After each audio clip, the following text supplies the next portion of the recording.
quando vocês jejuarem, não fiquem com uma aparência triste, como os hipócritas, porque desfiguram o rosto a fim de parecer aos outros que estão jejuando. Em verdade, lhes digo que eles já receberam a sua recompensa. Mas você, quando jejuar, unge a cabeça e lave o rosto, a fim de não parecer aos outros que você está jejuando, e sim ao seu Pai, em secreto. E o seu Pai, que vê em secreto, lhe dará a recompensa. Mateus 6, de 16 a 18. Então, irmãos, mais uma vez aqui, né? Quando vocês jejuarem, não sei se vocês estão lembrando aí, né? Aquela questão do quando, né?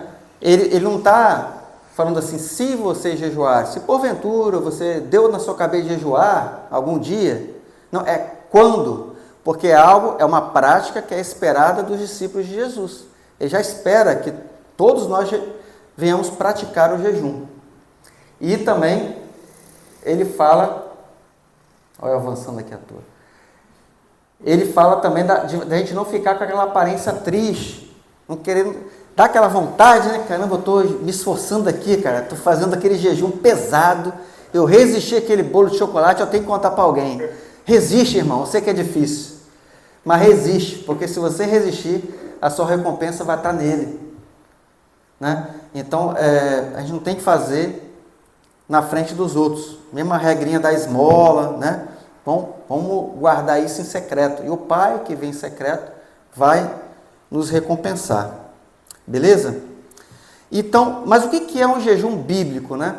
No Sermão do Monte, Jesus não explica o que é o jejum. Por quê? Porque ele está falando para judeu, né? Então o judeu ele já tem essa prática, ele sabe dar aula de jejum, o judeu. Então Jesus não precisava ali explicar para o judeu o que seria o jejum. Mas se a gente for olhar para a palavra de Deus, a gente vai entender ali a motivação do jejum, né? O porquê jejuar. Mas antes de falar um pouquinho desses exemplos, eu queria falar para vocês o que não é o jejum. O que não seria um jejum bíblico, tá? O jejum não é um ato de penitência, sabe? Não é assim, quanto mais fome eu sentir, quanto mais doer meu estômago, mais Deus vai ficar satisfeito, vai ficar orgulhoso de mim. Não é isso, não tem a ver com a quantidade de fome que você sentiu, com o seu sofrimento, não é um ato de penitência. Não tem a ver com aquela questão de subir uma escadaria de joelho, não tem nada a ver com isso, jejum. Não é uma barganha. Eu não vou jejuar porque eu quero trocar de carro, quero comprar um carro novo, então eu vou jejuar, que aí, né, eu vou jejuar daqui até a Volkswagen, vou chegar lá, já vou chegar lá de joelho e vai estar lá um carro lá com um lacinho bonito lá, já está separado para mim. Não é com esse objetivo o jejum. E também não é simplesmente você deixar de comer, porque o jejum, irmãos, a gente vai ver, tem alguns motivos, mas um dos principais é te aproximar de Deus, te tornar mais sensível a Ele. Então é um tempo onde você vai buscar também estar ligado ao Espírito Santo. Muitas vezes a gente está no nosso dia a dia, né? Quando a gente está fazendo um jejum mais prolongado, mas você pode estar ligado em Deus em espírito, né? De repente você está indo de ônibus trabalhar, ou no carro você está ouvindo louvor, sabe? Você está, de repente, orando em espírito ali também, nos seus pensamentos. Então é um tempo que a gente tem que estar ligado. Não adianta também você estar em jejum, aí daqui a pouco você está de jejum, você dá uma fechada no carro, toma uma fechada, você xinga o cara, e está no meio do jejum, né? Que negócio é esse? Está no jejum, você está, né, sei lá, fazendo coisas que te afastam de Deus, sabe? Que não te agregam, não te levam para a presença dele. Então é um tempo onde a gente vai estar, sabe, buscando a presença dele, buscando fazer a vontade dele, buscando dar um bom testemunho. Você tem que estar ligado nele. É um tempo de consagração, sabe? Não é assim mesmo eu parar de comer, senão vira regime, né? Eu estou fazendo só uma dieta ali, tal. Beleza, vamos então ver. Eu estou trazendo aqui 3 motivos para o jejum com base bíblica, tá? Base bíblica. Primeiro, humilhar-se diante de Deus. Onde que a gente vê isso? A gente vê isso, o povo de Nínive, povo de Nínive, eles, quando eles tiveram consciência do pecado, eles se entristeceram de tal maneira que eles não tinham alegria de comer, né? E eles jejuaram, né? Mostraram um arrependimento, e nesse arrependimento eles foram lá e declararam um jejum ali, nacional ali em Nínive, e todo mundo jejuou, tal, era um jejum de arrependimento pelos pecados. A gente vê isso também, Neemias também jejuou pelo povo, quer dizer, não necessariamente você vai jejuar pelo seu pecado, você pode jejuar pelo pecado da nação, pelo pecado da sua família, pelo pecado da igreja, e aí Neemias ele se colocou ali como intercessor, jejuando pelo pecado do povo. Amém? Isso é um jejum, é um dos motivos, né, do jejum, você se humilhar diante de Deus jejuando. Um jejum de arrependimento. Um outro objetivo do jejum é você dominar a sua carne. É um jejum para você se aproximar mais do Espírito Santo, fortalecer o seu espírito, se encher do Espírito Santo. E aí você vai ter mais facilidade de dizer não para a sua carne. Você dominar a sua carne. É uma forma também de você se disciplinar, né? Tem um texto, queria que você abrisse em 1 Coríntios, capítulo 9, versículo 27.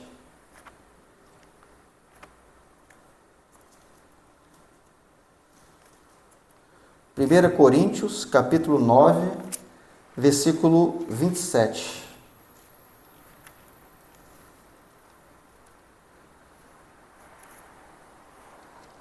Paulo fala assim, ó: mas esmurro o meu corpo e o reduzo à escravidão, para que, tendo pregado a outros, não venha eu mesmo a ser desqualificado. Quando Paulo fala que ele esmurrou o corpo dele, não quer dizer que ele era masoquista, maluco, estava se socando. Ele estava dizendo o seguinte, cara, eu estou dominando a minha carne. E uma das formas da gente esmurrar o nosso corpo e dominar a nossa carne é quando a gente jejua. Você está dizendo, ó, a minha vontade, a vontade da minha carne, que nesse caso é comer, ela não me domina.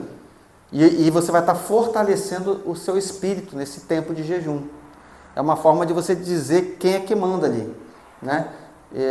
Você vai estar fortalecendo a voz do Espírito em você e não a voz da sua carne. Está subjugando a sua carne, dominando ela. Amém?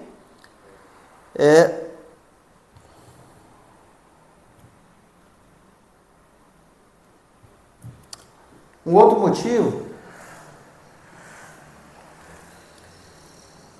o nosso jejum pode estar associado a um ato de misericórdia, a um ato de caridade. É mais ou menos assim, por exemplo, né?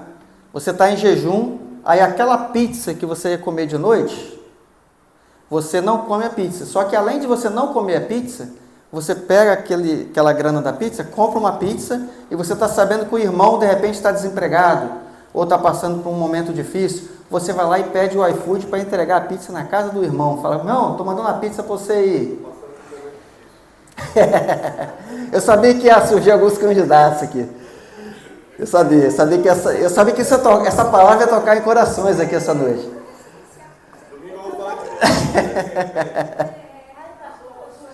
Você vai pregar domingo, não vai? Aí você fala isso. Depois então. Olha só, hein? Uma outra forma também é você pegar isso aí, esse dinheiro, e você comprar uma cesta básica, enfim, você utilizar, não só deixar de comer, mas usar os recursos que você está economizando por não comer, e crente come pra caramba, né? E você fazer um ato de misericórdia, né? Está associado. Onde é que a gente vê isso, né? A gente vê isso no livro de Isaías e lá em Jó também. Jó também, a gente vai encontrar esse exemplo. Acho que eu trouxe um texto aqui, deixa eu ver se está aqui. Está aqui, ó. Esse texto está lá em Isaías, capítulo 58, versículos de 1 a 7. Grite a plenos pulmões, não se detenha. Erga a voz como a trombeta e anuncie ao meu povo a sua transgressão e à casa de Jacó os seus pecados. Mesmo neste estado, ainda me procuram dia a dia. Tem prazer em saber os meus caminhos, como o povo que pratica a justiça e não deixa o direito do seu Deus. Perguntam-me por sentenças justas. Tenho prazer em se aproximar de Deus, dizendo: por que jejuamos, se tu nem notas? Por que nos humilhamos, se tu não levas isto em conta? Acontece que, no dia em que jejuam, vocês cuidam dos seus próprios interesses e oprimem os seus trabalhadores. Eis que vocês jejuam apenas para discutir, brigar e bater uns nos outros. Jejuando assim, como hoje, o clamor de vocês não será ouvido lá no alto. Seria este o jejum que escolhi, que num só dia a pessoa se humilhe, incline a sua cabeça como junco e estenda debaixo de si pano de saco e cinza? É isto o que vocês chamam de jejum e dia aceitável do Senhor? Será que não é este o jejum que escolhi? Que vocês quebrem as correntes da injustiça, desfaçam as ataduras da servidão, deixem livres os oprimidos e acabem com todo tipo de servidão? Será que não é também que vocês repartam o seu pão com os famintos, recolham em casa os pobres desabrigados, vistam os que encontrarem luz e não voltem as costas ao seu semelhante? Então, o próprio Deus está dando uma instrução ao povo. Quando vocês jejuarem, né, façam atos de justiça, façam atos de misericórdia, de ajudar o próximo, né? Alinha isso. Então, é uma forma também que a gente encontra na palavra, né, associada ao jejum. Então, irmão, se você estava buscando um motivo aí de jejuar, tem 3 motivos para a gente jejuar. A gente se humilhar diante de Deus por conta do nosso pecado, por conta do pecado de um amigo, da família, da nação, para dominar a nossa carne, fortalecer o nosso espírito e também associado a um ato de misericórdia. Amém? Com isso a gente fecha aí essa parte do Sermão do Monte que fala sobre as 3 disciplinas espirituais de esmola, oração e jejum. Obrigado por assistir até aqui. Deixe o seu like, que isso ajuda bastante o canal.